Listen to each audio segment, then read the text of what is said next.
On behalf of Starrag Group, we're here in Brighouse, KOSO Kentintrol.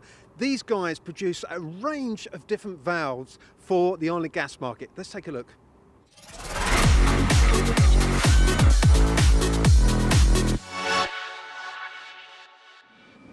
Tim, we're on your shop floor. It's an amazing experience seeing some of these big machines here, but essentially, what is the core of your business? We're a specialist control and choke valve manufacturer.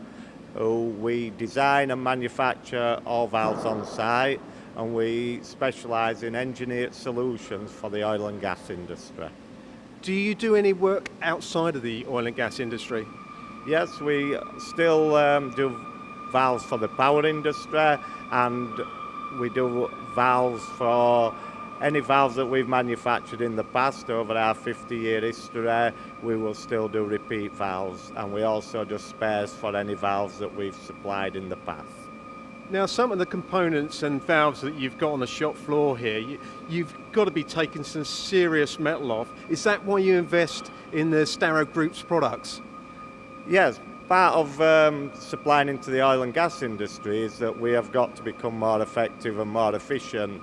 Everyone's looking at cost reduction, and the key to us is being able to get more metal off in a quicker way, and the Starrag machines enable us to do one-hit machining.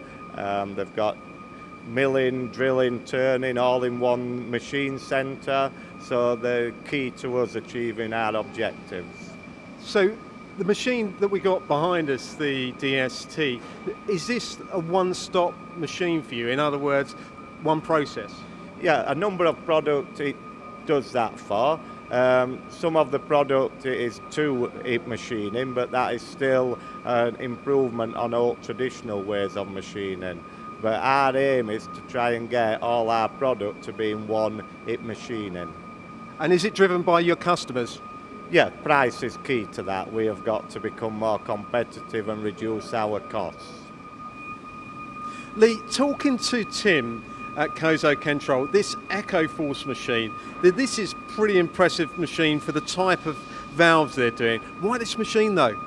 Well, what they were looking for was a medium to large size machining centre and boring mill combined to reduce the number of setups, but also be capable of very heavy machining and very heavy boring of very tough steels and also Inconel materials.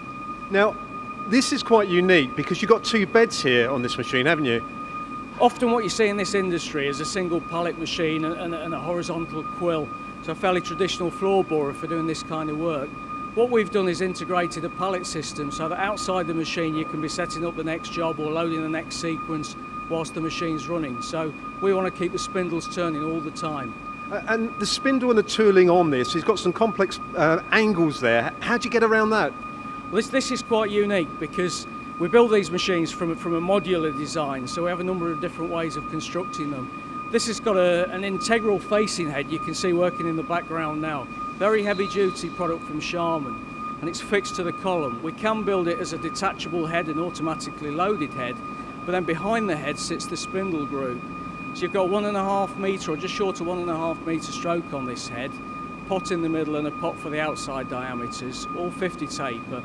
And then you've got a 2,200 Newton metre torque spindle, a traversing spindle or quill as some people call it, that comes through the middle. So you can turn, you can mill, you can drill, you can produce the threads, overbore, backbore, all in one sequence with very few tools as well. And is it one up on this machine for them now?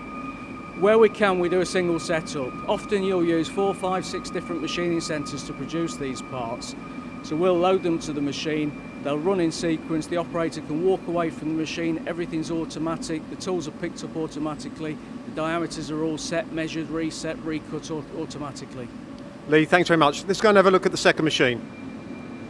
So Lee, the EcoForce is obviously a big machine, holds up to 10 tonnes for their bigger valves. Now this Hecker DBF, why did you sell this machine to them?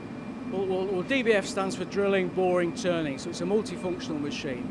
And KOSO came to us with a suite of components that we then worked with, from our engineers to their engineers, to develop a turnkey solution and integrated a very, very efficient process.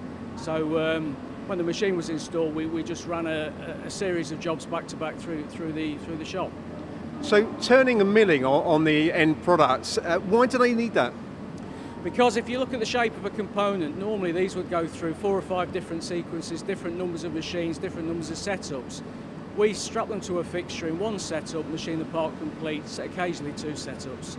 And you encounter a number of different features, so there are heavy milling, boxy shapes, there are flanges that need to be turned, there are lots of internal features, different diameters with lead angles and undercuts. So we can do this all in one setup.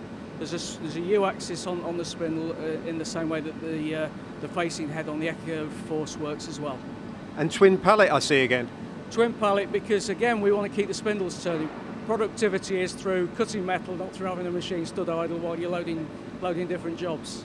So Lee, based on KOSO Kentintrol's experience on the Echo Force and now the Hecate DBF, can you see extra expansion from then on the Starrag products? I think as volumes increase, then hopefully they'll need increased capacity and we'll have new opportunities. Lee, thanks very much. Thank you very much, Mark.